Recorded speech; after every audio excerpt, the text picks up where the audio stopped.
All my days is about to start, you know. You too, yeah. We hit 1,000. I know I'm currently on 983. That's because it kept on going down. It was just fluctuating. Like, if you were there at the stream, you know how mad it got. But regardless, I hit it, bro. And I'm extremely grateful because 983 at this point, at any stage, is still amazing, regardless. Anyway, so, yeah, man. Your boy some GG for Junior. I'll explain later. And I'm saying, like, the people who watch the reaction video, just had to hear that. You get me? So that's why I came with that energy, man. Like, comment, subscribe, bro. And don't forget to turn on that notification bell as well. Yeah, you don't need to make sure you got it on still. And I'm saying, for those who don't, and you're hearing me right now, check and make sure it's on. Put it to all. Word. Today we got Louaista. As usual, we always start with him. Rappers who cheated death. Boy, that crazy, man. Let's see how crazy it does get. Right now, you know what I'm saying? Enough time wasting, because we're going to be here for a minute. These days, there's a lot of talk about rappers being fake and exaggerating their stories purely to sell records. However, some of the biggest names in hip-hop didn't just spit bars about the struggle, they actually lived through it. If anything, their lives were a little too real, to the point that they emerged from the other side with some truly crazy stories. What does it feel like to be shot? Is it a physical feeling? Yeah, it doesn't hurt as much as people imagine it hurts because of your adrenaline and how the shock of what's actually going on. It hurts after. Did you feel the first one or the ninth one? Because of bullets, accidents, and other moments nobody saw coming, 50 Cent, Kanye West, and Rick Ross have all been at death's front door. It's my first time I'm even saying this. I remember raising up in the bed, and when I looked, I saw a gun. I just saw a gun.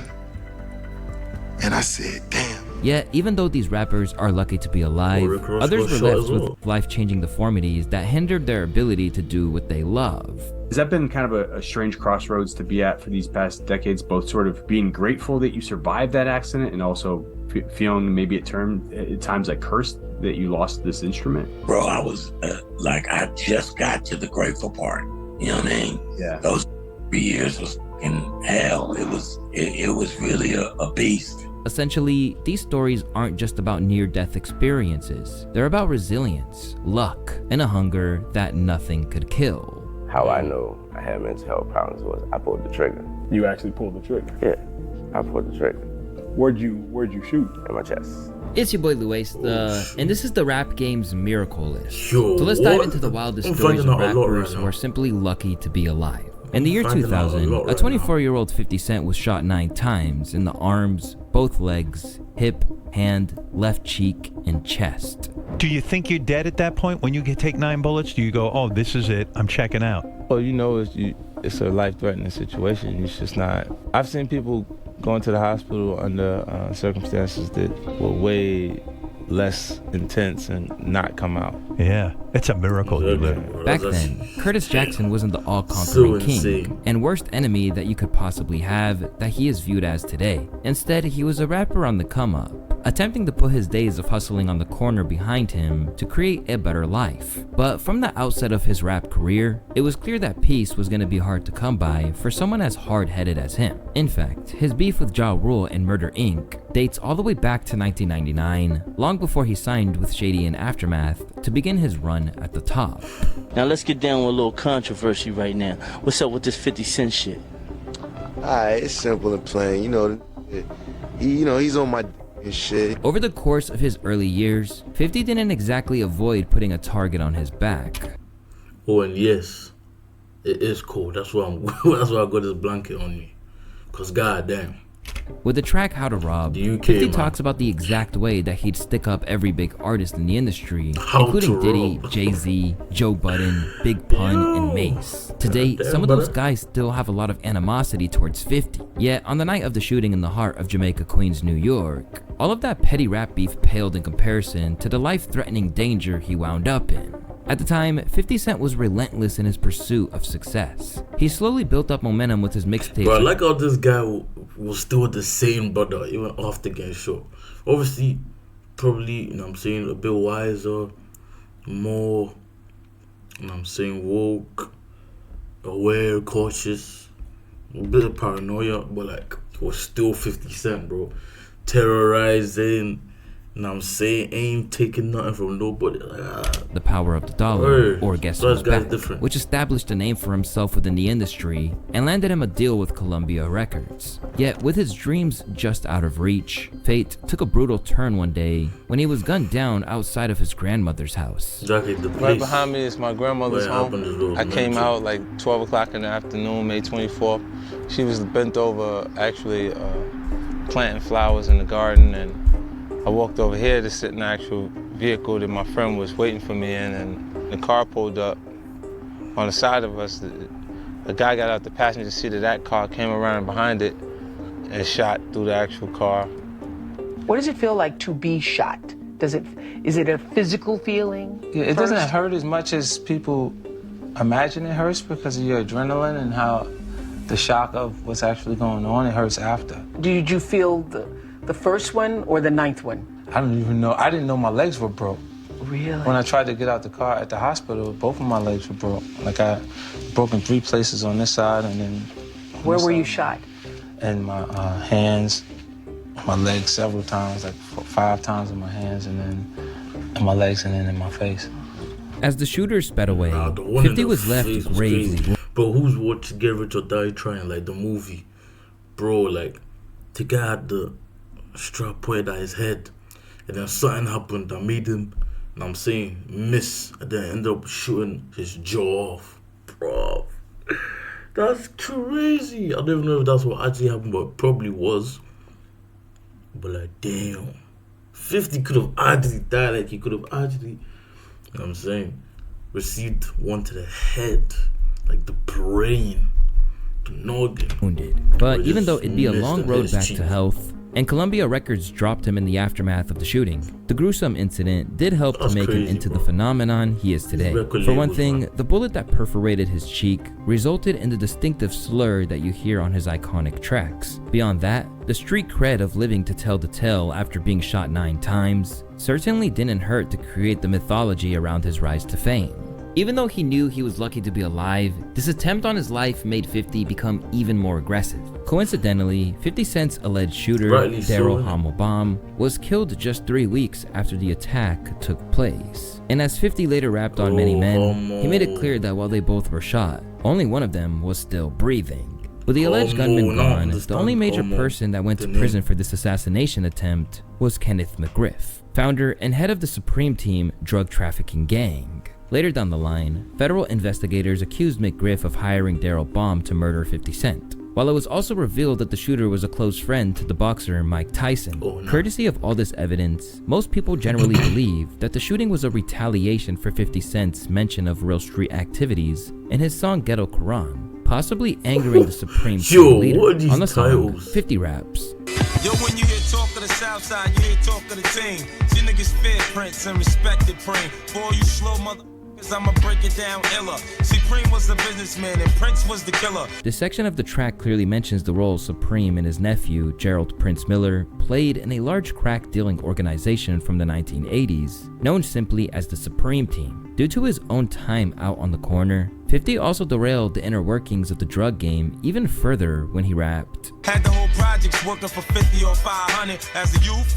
All I ever did was sell crack. In that line, he basically told the world that the Supreme Team had dealers on payroll in the projects, making $50 for every $500 worth of crack they sold. Because he had an entire empire to maintain, it's no surprise that McGriff didn't appreciate 50's loose-lipped ways. Although 50 claimed everything he said was already public information, he was still accused of dry snitching. Therefore, many people believe that making Ghetto Quran is what almost cost 50 his entire life. But as we know, the experience didn't stop him from becoming a genuine superstar. After surviving the incident, 50 Cent became the king of the early 2000s' gangster rap after signing to Shady Aftermath. dropping classic albums like the diamond-selling Get Rich or Die Trying, and putting the G-Unit crew on the map along the way. Not only did 50 live to tell the tale, but the incident by no means deterred him from taking daring chances and angering his rivals. In fact, there's a case to be made that he's the biggest, pettiest menace out there, after releasing a full-length documentary dedicated to rubbing salt in Diddy's wounds. Yet, while 50's suffering came from the streets, the man who he later faced in a famous chart showdown nearly lost his life in a car accident just as he was breaking into the mainstream. One night in 2002, a young Kanye West had been working all night in an LA recording studio, producing tracks for the Black Eyed Peas and Beanie Sigel. He had recently been signed to Rockefeller Records, and suddenly, his dreams were in reach. So, it's no real surprise that he was putting in some major hours. After a long session, a sleepy Kanye West left the building and hopped behind the wheel of a rented Lexus to make his way to a Los Angeles hotel. In a moment of weakness, his eyelids dropped for a couple of seconds, causing the Lexus to drift into the path of an oncoming car. I looked at this accident as God saying, I'm about to hand you the world, because I had a lot of good records, slow jams, Jesus walks already in the pipeline. So he's like, I'm about to hand you the world. Just know at any given time I could take it away from you, so always keep me first. Kanye's vehicle collided with another car, leaving him with a fractured jaw in 3 places and multiple facial injuries. To nearly lose your life, to nearly lose your mouth, your voice as a career as a rapper, your face. You know, I had to be on TV. My face looks crazy to me now. Y'all probably look at it and think it's normal, but I feel very self-conscious about certain things. Look how my mouth, like, it looks like you can't even see my bottom teeth when I talk. Like, you always see the top teeth, and that's not how I used to be. Or like this crease that I have under here, where I had this extra like skin buildup for when they had to close the mouth back up. And people, they act like they don't notice it, but especially if I'm lit wrong, I gotta get like Michael Jackson and bring my own lighting text. After the crash, Kanye was taken to the Cedars-Sinai Medical Center, the same place he would later rap about as where legends like Biggie Smalls took their final breath. And in surgery, steel plates were bolted into his chin, while his mouth was wired shut for 6 long weeks. Instead of waiting for a full recovery though, Kanye began recording again just 2 weeks after the accident. With his mouth still wired shut and in noticeable pain, Kanye channeled the pain of almost dying before he could achieve his goals, and recorded the legendary track Through the Wire, directly documenting his medical ordeal. Recorded the song Through the Wire 2 weeks later with my mouth still wired shut. I felt like even if the song didn't blow up, that once other songs did blow up, which I knew they would, people would just look back and say, man, do you remember his first song? He recorded it with his mouth wired shut. He's crazy. The track also features a prominent sample from Shaka Khan's Through the Fire. Yet as it turned out, she was probably the only one who didn't embrace the track. You were not happy with how the song? You were not? No, I was pissed.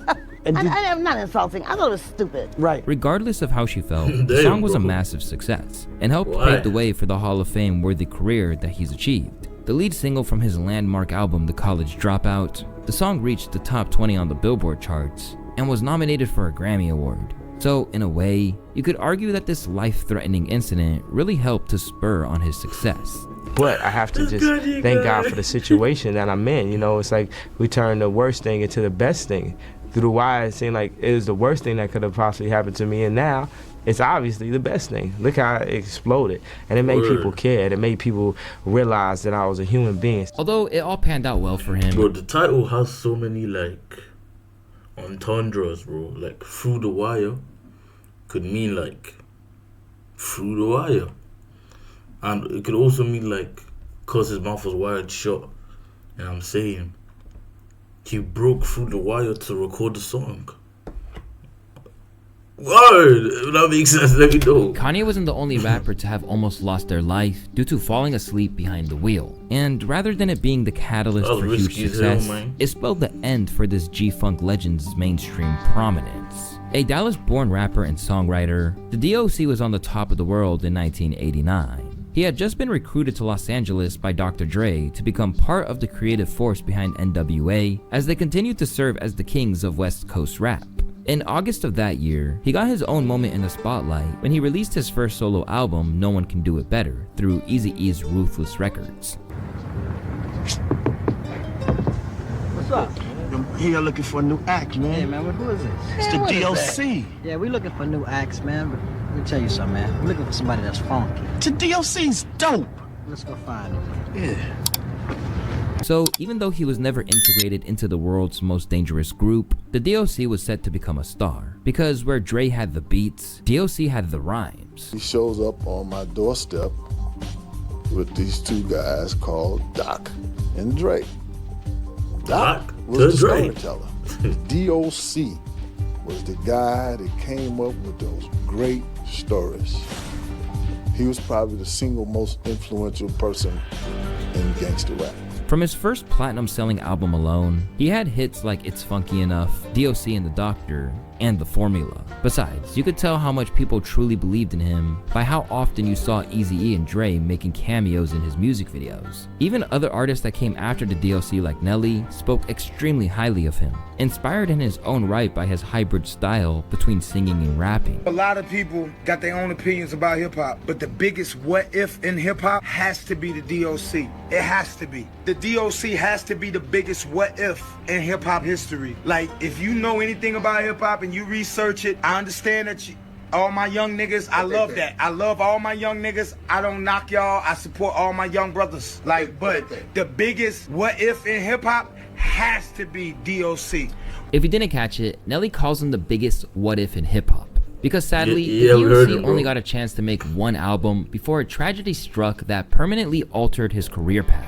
After filming the music video to The Formula in November of 1989, an intoxicated DOC celebrated well into the night by having a cocaine-fueled threesome with two women. And so when I finally started to get tired, I was with these women at the Beverly Hills Hotel and left there thinking, okay, I don't want to sleep here, I'm gonna go home, and just didn't make it. So that's exactly what he did. The DOC started his drive to home through Beverly Hills, but since he was drunk and high at the time, he blatantly ran a red light, causing the police to pursue him. And I did some maneuvering, but they caught me. Oh, so you tried to do a getaway? Man, oh yeah, it was great. High-speed chase? Oh yeah, well, not high speed, but it's pretty funny. Okay. But they caught me, they pulled me over, and I was in such a good mood, I just started telling them jokes, and it bugged them out. They laughed, and we kicked it, They knew who you were? No, but they knew who NWA was. They saw the records in the back seat. You had the gold records? Yeah. Okay. Yeah. So, and you actually took pictures with the cops? Yeah, with the records, bro. Yeah, it was funny. And they let me go. Although this would prove to be a rare incident where it might have been better if the police had actually arrested him. So you ended up falling asleep. After the police let you go, you fell asleep behind the wheel, and you hit a tree.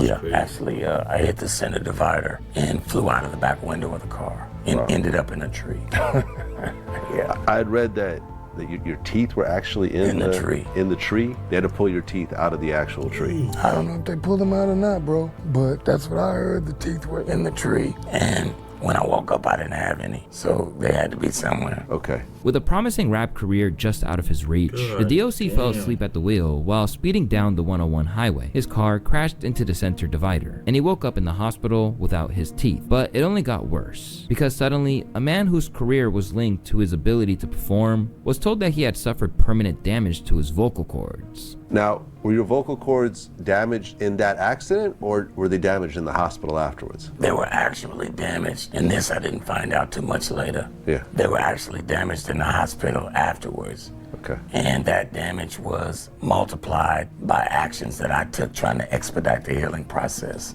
The DOC was spared his life at the age of 21, but after nearly a whole day of surgery spent repairing a crushed larynx, he lost the tool that gave him his livelihood. Shortly after that, they wanted me to continue to perform the record, right? But I couldn't talk at all, So I thought the doctor said if you get the scar tissue removed, then it'll help expedite the healing process. Maybe I can get something back faster. I didn't want to go lip sync the records, because back then in hip hop, realism meant everything.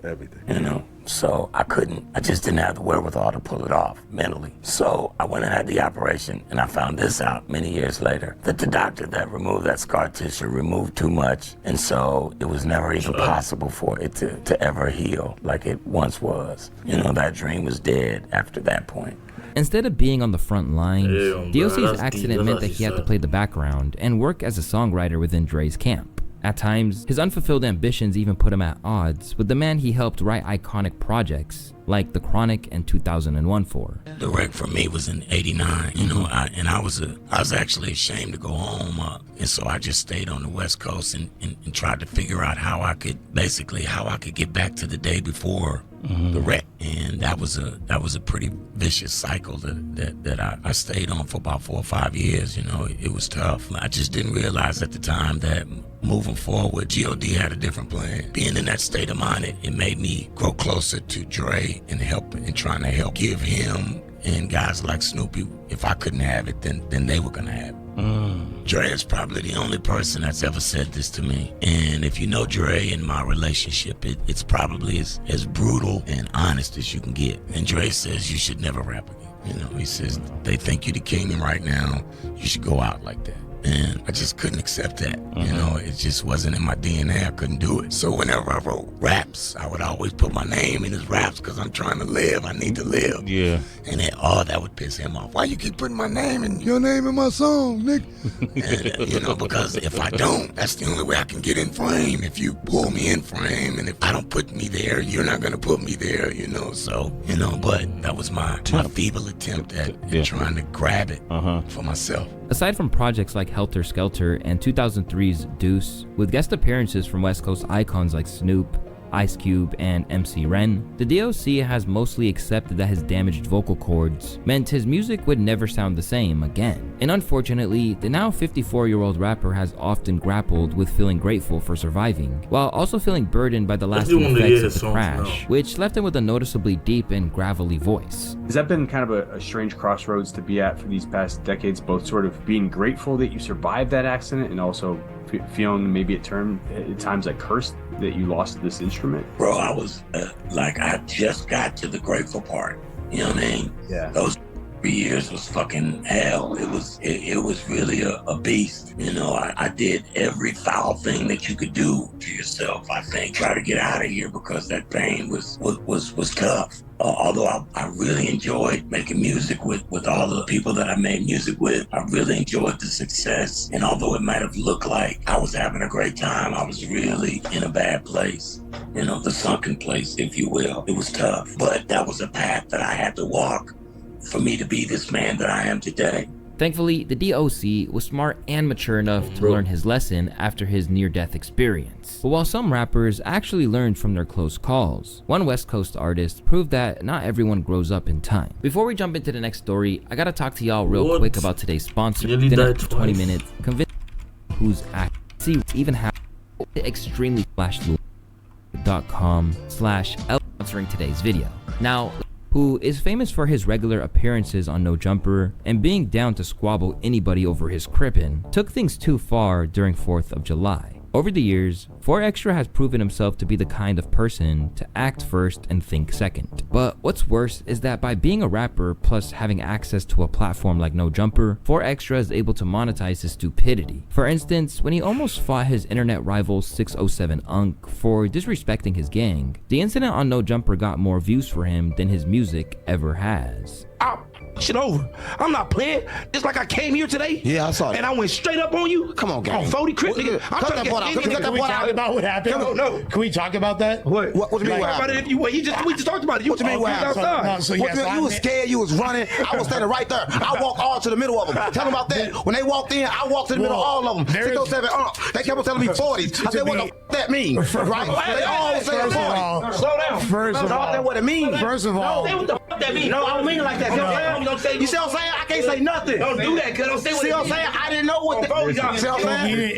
Don't do that. See what I'm saying? My bad, gang. He didn't mean it like that. My bad. I didn't mean it like that. Don't say No, what I've never seen it. There we go. The painted nails. There we go. This is See what I'm saying? Knock it serious. My bad, gang. My bad, gang. He didn't mean it. Dead homies. My bad, gang. He didn't mean it. I ain't talking to you. I'm talking to cuz.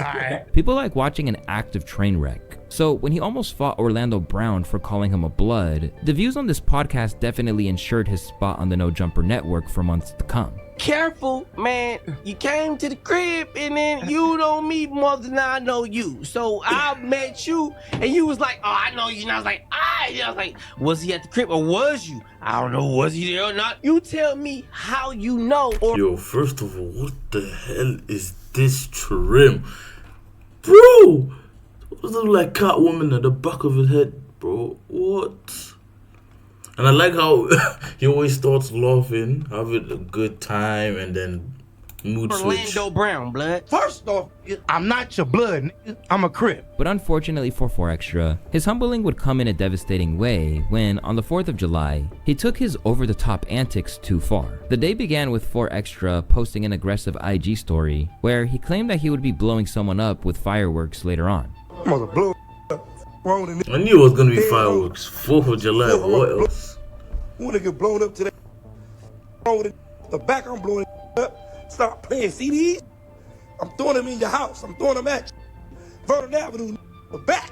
I'm blowing your ass up. I'm blowing somebody up today off the back. But instead, it turned out that the only thing he blew up that day was himself. Alright, so I know you guys already seen this image going around, and I figured I might as well just hop on here and give you guys some context. So basically, 4Extra, 4th of July, is hanging out with a bunch of his friends in front of like a shopping center where they're all hanging out. There's like a short that I posted yesterday, him doing some high kick thing, and he basically had a handful of fireworks, and he was about to let one off. Didn't actually get out of his hand. Apparently those fuses burn a lot faster than you would think, and yeah, it blew his hand off. And there's more bad news, which is that the true extent of his injuries I don't think has really 100% been revealed yet. I'm not really at liberty to say exactly what, but definitely there's more to come in terms of like all the stuff that has happened to him as a result of this. After the incident took place, many people sarcastically claimed that one of his many enemies, such as 607 Unk, had a part to play with this based off his prior claims to doing voodoo. And funnily enough, this conspiracy grew even louder when he posted on his IG story displaying all of his fingers clear for the world to see over the sound of a track known as Voodoo Ray. They do his hand off, man. You know what happened? I'm put that voodoo on his ass. I'm put that 607 voodoo on. Yeah, he put that voodoo on his ass. Fuck, they better quit playing walk. He put that voodoo on his ass. He ain't gonna be able to beat his dick ever again, man. He ain't gonna be able to grip nothing when he's struggling from the back. You know what I'm saying? For a whole hand gone. However, here's what Unk had to say about the whole situation. 4Extra knocked out a man with one arm, and after they knocked him out, they put peanut butter up his ass, right? And the man had one arm, right? Now 4Extra have one hand. So maybe that's that echo, or maybe I did voodoo. The world will never know. The world may never really know if Unk did voodoo or 4Extra or not, but it's clear that the whole situation could have been much worse. No matter who you are or what's in your bank account, there's no way to know when your life could be snatched away from you. And unfortunately for Rick Ross, he had to learn that all the cash in the world won't help when your health deteriorates at 40,000 feet in the air. Because while flying from Fort Lauderdale to Memphis on his private plane, his body gave out when he began to undergo a mid-flight seizure. After the stewardess noticed, the pilot immediately made an emergency landing, causing medics to rush aboard and stabilize him enough to get him back on his feet. I had a seizure on the plane. The first seizure I had, my homie walked up to me and said, let's get off the plane, man. They say you had a seizure. I said, man, stop lying. You don't see me. Nah, at that time, he was like, he already had stopped seizing, because when I got up there, he just looked like, what's going on? I'm like, I don't know. I came up here to ask you what's going on. Being the hard-headed big man that he is, Ross ignored the incident and boarded a second private jet to continue his travel to Memphis. And I called my guy, my jet plug, told him I needed a jet. 45 minutes later, I was on the jet. Yet once again, the same issue struck. Just mere minutes after the second flight took off, Ross began having another seizure, officially confirming the scare was no one-off. 2 landings, 2 medical teams, and 1 day that could have gone in a very different direction. When we got that call that morning, we were given misinformation. They was actually doing CPR at the time, and they had turned the airplane around in Atlanta. That was the wrong information that we got initially, and it was devastating, because when you hear CPR, you know you're losing the person. And so when I actually woke up from my seizure, the first time I was coming to, it's my first time I'm even saying this, I remember raising up in the bed, and when I looked, I saw a gun. I just saw a gun. And I said, damn, they got me. And I laid back down. I said, damn, some busters got me. I thought I got thought I was murdered and I was in the afterlife. Years on, Rick Ross released a memoir which talks about his entire life journey. Everything from growing up in Miami during the crack epidemic to his own rise in the hip-hop world through his struggle with having seizures. After years of being accused of living a lie and hiding his past as Officer Ricky, the book was honest, deep, and sometimes disturbing. Ross even admitted that at a certain point, the seizures he suffered had gotten so bad that wait, how do people like get seizures? Like, I know there's some conditions that one of the symptoms is seizures, but like someone like Rick Ross, does he have a well-documented condition that I'm saying would warrant seizures? Because it only happened when he hopped on planes that day. Damn, bro. Like, how did seizures just come about? Like, how did they just happen, bro? He defecated on himself while in bed with a woman, and to no one's surprise, this revelation had everyone worried. Yo, so like, I mean, to be in a situation where you feel like, whoa, like I have to make like serious changes to my life if I want to extend my life. You know, did getting out of that ordeal, you know, like open something in your eyes, or like, you know? Without a doubt. It's like you either could do it, you make up your mind and make your changes on your own, or the game will force you to make changes. So were you just not getting enough sleep, or just... That's ultimately where me having seizures began at. Me refusing to sleep. And the most I would maybe sleep a night is 2, maybe 3 hours. So after I had my very first seizure, they began to, you know, just watch me and see what it was. And ultimately they told me it was my sleeping patterns. They gave me some medication. And once again, I always been healthy my whole life. I would disregard the medication, you know what I mean? I'm talking a week straight, you know, and this and that. And so I can't do that no more. I gotta focus and stay a little more dedicated. Absolutely. So no more scares since then? No. And have you been getting enough rest? I've been trying. I've been sleeping a lot better. I still wake up every hour and a half.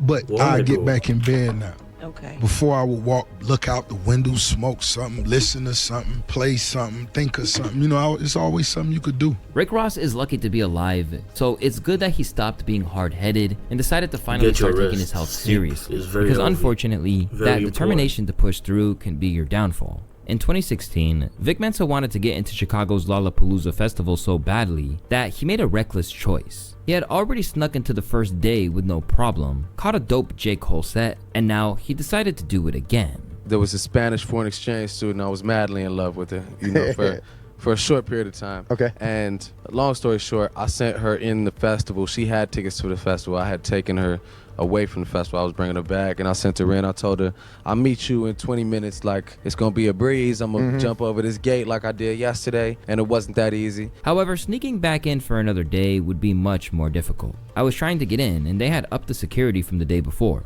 It was just impossible to get in, like I got in the day before, he said. I was trying to do something crazy, climbing down the train structure over on Monroe over a bridge. So while taking an alternative route that included scaling down a bridge, Vic ran into an electric grid iron gate that was obviously turned on and separated him from the festival. But instead of turning back, he started climbing. Yet not so far into this slow descent, disaster struck.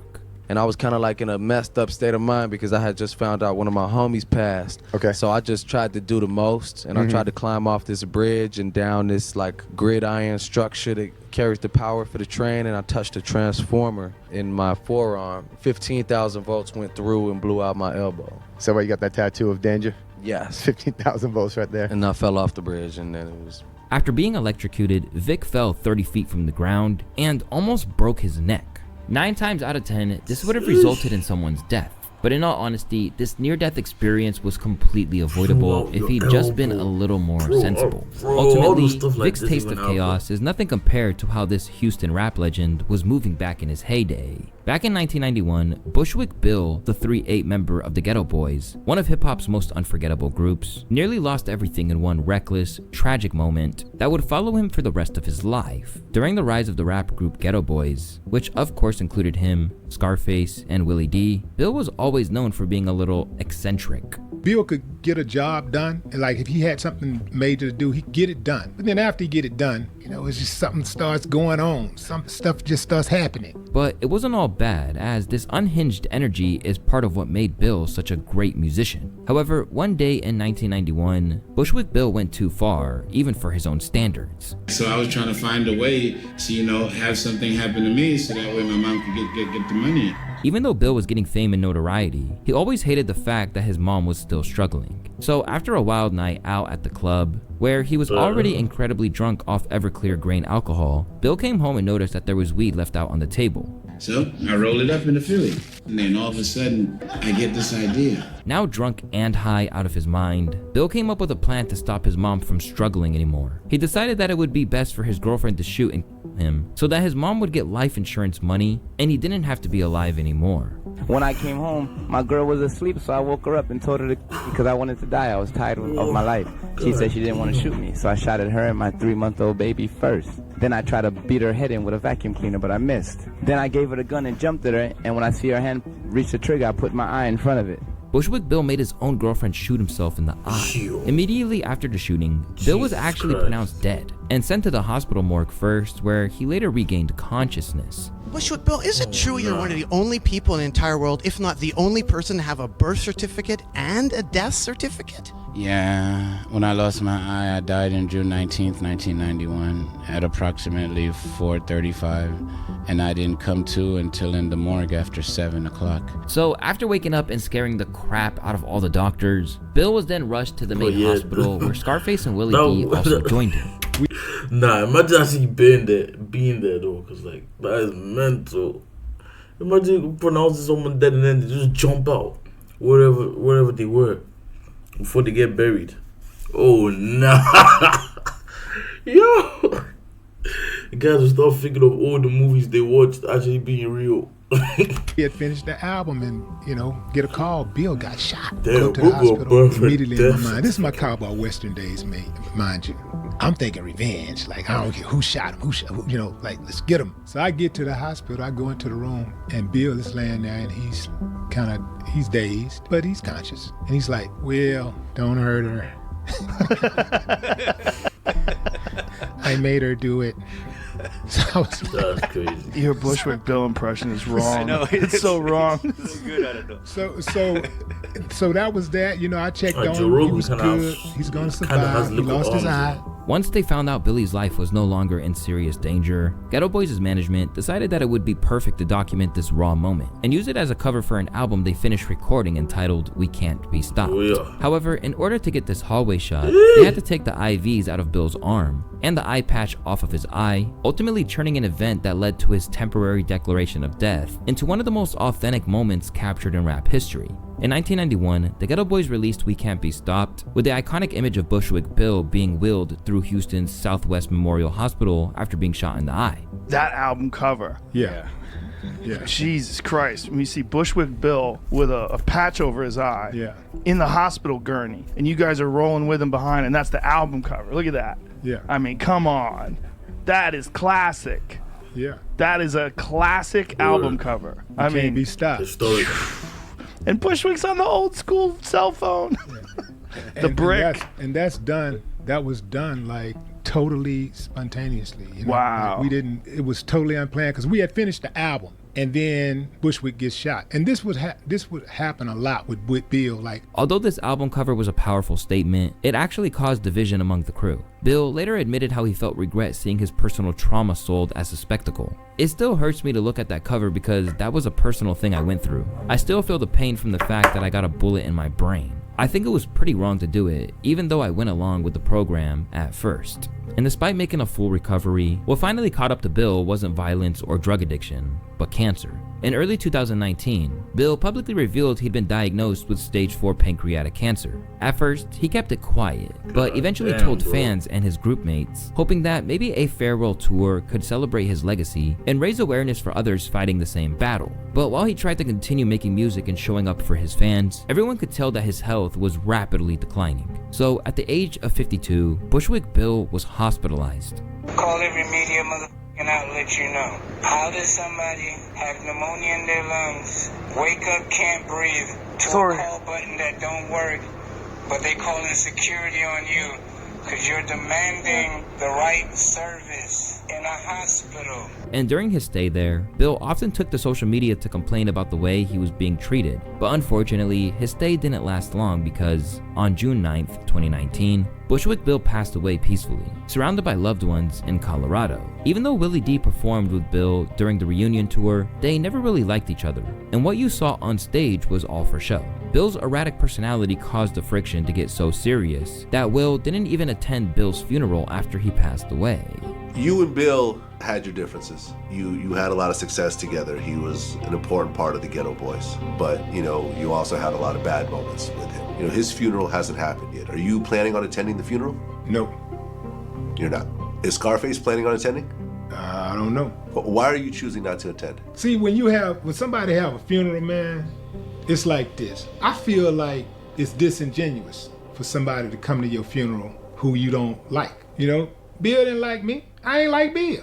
You know what I'm saying? That's the truth. Despite how Willie D feels when Bushwick Bill died, it hit the rap community like a ton of bricks. Not only did his family grieve, but everyone who adored him from afar did too. But while Bushwick Bill's passing happened long after he'd made an impact on the world, a true rap great was almost not so lucky. For Lil Wayne, there was a moment that could have ended everything before it truly began. At age 12, Dwayne Carter Jr. was already surrounded by writing pads, record players, and the challenges that came with growing up fast in New Orleans. But on one afternoon, when the pressure and emotions boiled over, Wayne made a choice that almost cost him his life. When I was 12 years old, school year was kind of ending.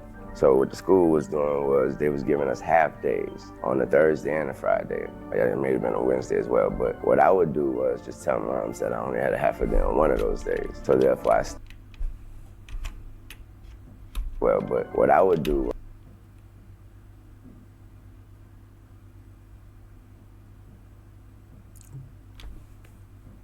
What is this man wearing? What is this man wearing?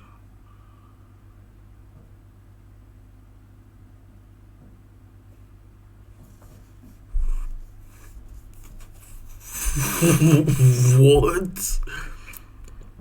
Are those leggings? And what is over? Are those just extremely large shorts? They might be. But leggings. But just tell my mom that I only had a half a day on one of those days. So therefore I stayed out the rest of the whole day, just like it was a full day. Because 12-year-old Wayne had been consistently skipping school, his aunt ended up calling him and saying that Wayne's mom found out that he had missed it again and threatened to take away his music. Got a phone call from my aunt, was like, she found out, boy, you about to get your ass kicked. And all that rapping and all that, she about to take that rap folder, she about to throw that shit away, she about to, and I was like, wow, so all that had built up to me. So that was a build up. I just listened to her, listened to my aunt, like, I hear you. Worried that he would lose the one thing that meant everything, he felt utterly alone and desperate. Thoughts everywhere, thoughts everywhere. This is Main thought was, I'm gonna show you. Main thought was, I'm gonna show you. What were you gonna show her? I picked up the phone, I called the police. Yes, I knew where she kept her gun, and it was in her bedroom. And so I went in her bedroom, grabbed the gun, I already made the phone call. Looked in the mirror, did like that. Of course, it was like, oh, cause I got a little too scared. That was my head, like, no. But then I said, yeah. Instead of shooting himself in the head, a 12-year-old Wayne wanted to teach his mom a lesson, pointing the gun right below his left shoulder and pulling the trigger. At the age of 12 years old, I shot myself. I was in the house. Police knocked on the door. I was right there. They knocked the door down. Everybody jumped over my body to go get the guns and drugs and whatever they could find. It took one guy to stop right there and cuss everybody that hopped over me out. Like, what the f*** are y'all doing? They said, oh, no, we was gonna see if what the f*** are y'all doing? We called the ambulance. A ambulance? Do you not see this kid on the floor with this hole in his chest? You drive. Picked me up, brought me to the hospital. He didn't drop me off at the ambulance and say, you take him. He brought me to the hospital room and made two and stood there and waited till the doctor said he's gonna make it. He said, don't worry, my name's Uncle Bob. He was white as snow. The that hopped over me was blacker than me. Yeah, he was a cop, and my life was saved by a white man. I don't know what racism is. I know a good named Uncle Bob, though. If that cop, which Wayne would go on to label Uncle Bob, hadn't saved 12-year-old Wayne, not only would we not have his legacy to adore, but might have missed out on other legends in the game like Drake and Nicki Minaj. To this day, Weezy remains incredibly grateful for what Bob did for him, and after he passed in 2022, Wayne took to his IG to pay a heartfelt tribute to his fallen hero. Everything happens for a reason. I was dying when I met you at this very spot. You refused to let me die. Everything that doesn't happen for a reason. That reason being you in faith. R.I.P. Uncle Bob. Aunt Kathy been waiting for you. I'll love and miss you both and live for us all. Experiencing a near-death situation that young is a life event most people have never been through. And in the case of this next rapper... Bro, imagine growing up in an area where at the age of 12, you got access to a gun and then you think of using that on yourself to teach your mom a lesson for nearly taking away the thing you love the most. Yo, some people's upbringing, god damn, boy. And then the feds that he called come into the yard and they just all go for the gun, search the yard. Don't even care about if Lil Tunchi was gonna make it or not. Nah, big up Uncle Bob, man, rest in peace. Nah, that's actually insane, bro. Human beings, the earth, so imperfect, man. Like, try. He almost died just as his career began to skyrocket. One night while standing in front of a Chipotle located in the heart of New Jersey, 21-year-old Lil TJ and his crew were going through their usual routine. What he didn't know though was that he was about to be the target of an armed robbery gone wrong. Later that night, a man named Mohammed Kanadi tried to rob Lil TJ when he was off by himself, but since Lil TJ wasn't cooperating, the scene turned violent almost instantly. 7 shots rang out, hitting TJ at close range after another. When cops and paramedics arrived, they found Lil TJ bleeding but still breathing. A situation so grim, most people wouldn't walk away from it. Lil TJ was rushed to the hospital. Fellow performer Bugsy Lick says he has since come out of surgery and has a long recovery ahead. He says what happened here is exactly what Lil TJ was hoping to avoid. Following the shooting, Lil TJ was in a coma for 5 days straight, but luckily when he woke up, he let the world know just how grateful he was to be alive. It's your boy TJ, man. I'm just checking in with y'all. I just want to say thanks for the love, thanks for the support. I've been looking at the DMs, you know what I'm saying, the comments and everything else, and I feel love, you know what I'm saying. It's crazy, 7 bro. shots, it was tough, you know. Most people don't survive it, but I'm here for a reason. And what was it like when you woke up in the hospital? Like, you were in a coma for 5 days, right? What was that like when you do you remember anything when you just woke up? Where you're just like, what the just happened? I woke up and I had a nurse, her name was Lauren, and I remember I woke up and it wasn't like the movies. It was kind of like a movie, but it won't. Cause I didn't wake up with the light in my face. Like most of them. But it starts like a little blurry? Yeah, but nah, I mean, I don't even remember being blurry. I'm just waking up in the room and I'm in a hospital bed. I'm like, what the and it's like, I don't know if I was tired, lazy, it probably was just the drugs, but like I almost like, oh, I'm in the hospital. Like I didn't think to get up. I don't know, I couldn't get up. Like I'm just like chilling. Then lady come in and she's like, oh, he's up. And that's the movie start. TJ showed his recovery on social media, posted up in a hospital bed with a neck brace. Him and 50 Cent even linked up due to them both having went through the same near-death experience. Yo, the other comments say, he go ahead like, go ahead, even.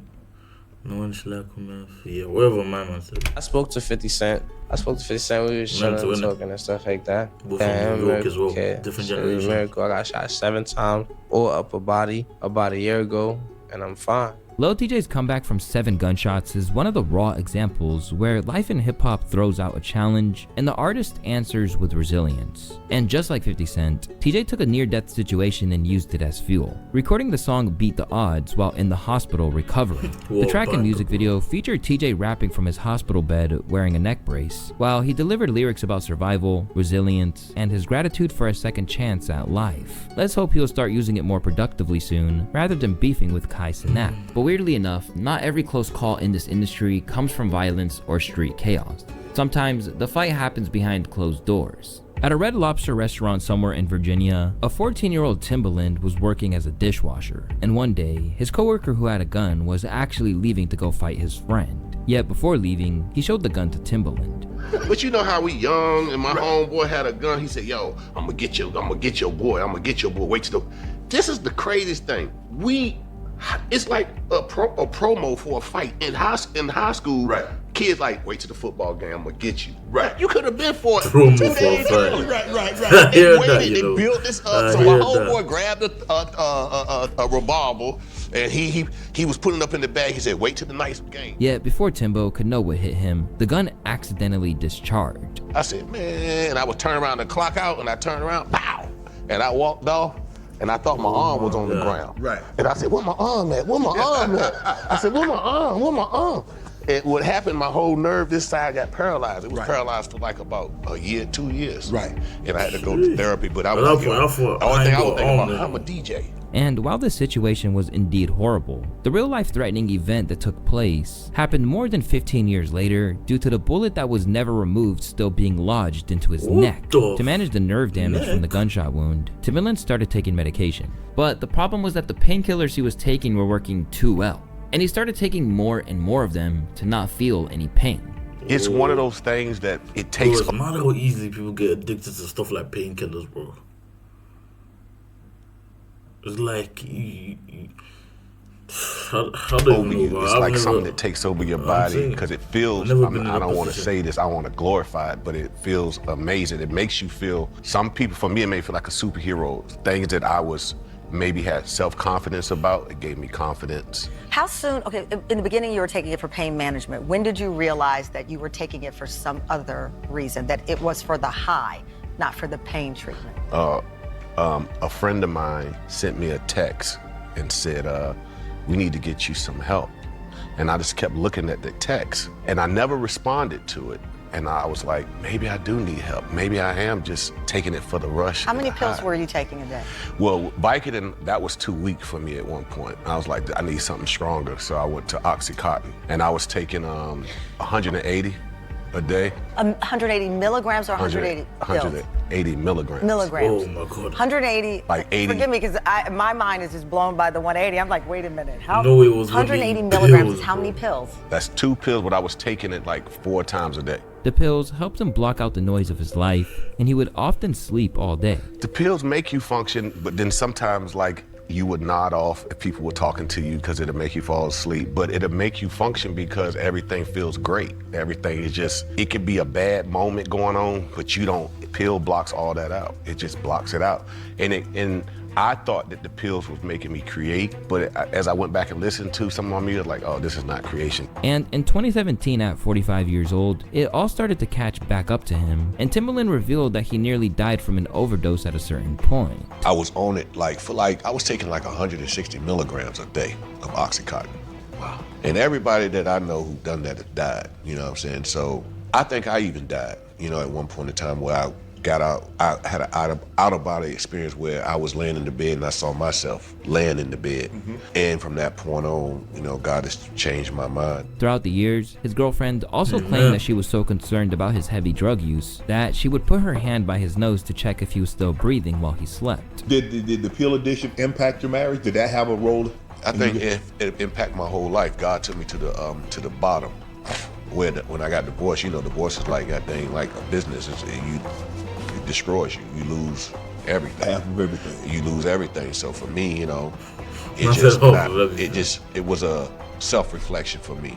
So I didn't mind going back to the crushing place. Something that happened when he was only 14 years old has been negatively affecting his life 30 years later. Pill addiction is no joke, and as it turns out, the next rapper who's lucky to be alive can actually relate to Timbo's plight due to his ongoing issues with popping prescription drugs. Tekashi 6ix9ine has also struggled with pills, but unlike Timbaland, it's not because of some tragic event that took place. It's simply because he's lazy. After Daniel Hernandez snitched on his gang and got out of prison, he noticed that he gained a lot of weight while he was in there. So instead of going to the gym, he took the easy way out and started taking diet pills. Yet for a while, everything was all good. His infamous return on Instagram Live saw him receive over 2 million people watching. This is some Daniel Hernandez shit. You live your whole life trying to be a stand-up, tall, loyal guy, to try to shit on a kid like me, to be like, yo, he's a rat, he's a rat, he's a rat, he's a rat. To be like, yo, he ratted, to then a rat like me to come home and still do more numbers than you, I would be mad too. I would be mad Tracy. No way. If a rat came home and did more numbers than me, I would be mad too.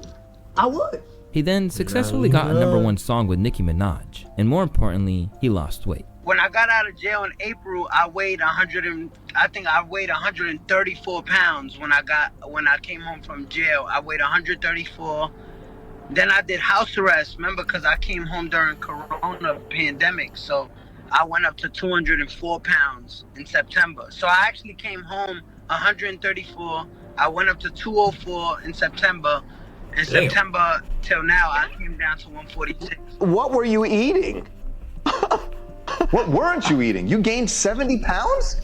I gained 70 pounds. I was eating Chinese food twice a day, every day, on house arrest. How'd you lose it? Because that was pretty fast. Literally, how you lose it, starve yourself and work out. Starve yourself and work out. Starve yourself and work out. People who don't want to lose weight make a whole bunch of excuses. Starve yourself and work out. That's it. Starve yourself. Simple. Though at first, when asked directly how he lost so much weight so quickly, 6ix9ine would blatantly lie. However, one morning in 2020... Oh, nah, look at the difference in the tattoos as well. Not just his body weight. Boy. 6ix9ine would blatantly lie. However, one morning in 2020, after taking 2 pills and also drinking a McDonald's coffee, it caused his heart rate to speed up. He started excessively sweating, and soon he couldn't lie anymore. With that, 6ix9ine was hospitalized, and the Shade Room later exclusively revealed to the world that 6ix9ine was in fact sent to the hospital due to a caffeine and hydroxycut overdose. He also directly told the Shade Room that he was not taking drugs, essentially because of his strict probation that would send him right back to the slammer if he was consuming anything illegal. Yet, this certainly wasn't the only time Tekashi had a near-death experience. After his post-prison hype died all the way down and 6ix9ine became a loose snitch in the streets, for some reason he became obsessed with letting everyone know that he didn't need 24/7 security anymore. So late one night, 6ix9ine pulled up to an LA Fitness in South Florida with no bodyguard, no security, just him and his rainbow hair that made him instantly recognizable. Guys, it's 6ix9ine. What's he doing here? And after completing his session on the Stairmaster, 6ix9ine went to the bathroom where everything would go terribly wrong for him. A goon that was working out spotted 6ix9ine and called 2 of his friends to come to LA Fitness. Once they got there, he let them inside, and 3 big goons followed 6ix9ine into the bathroom where they jumped him, all while recording the beatdown. Go ahead.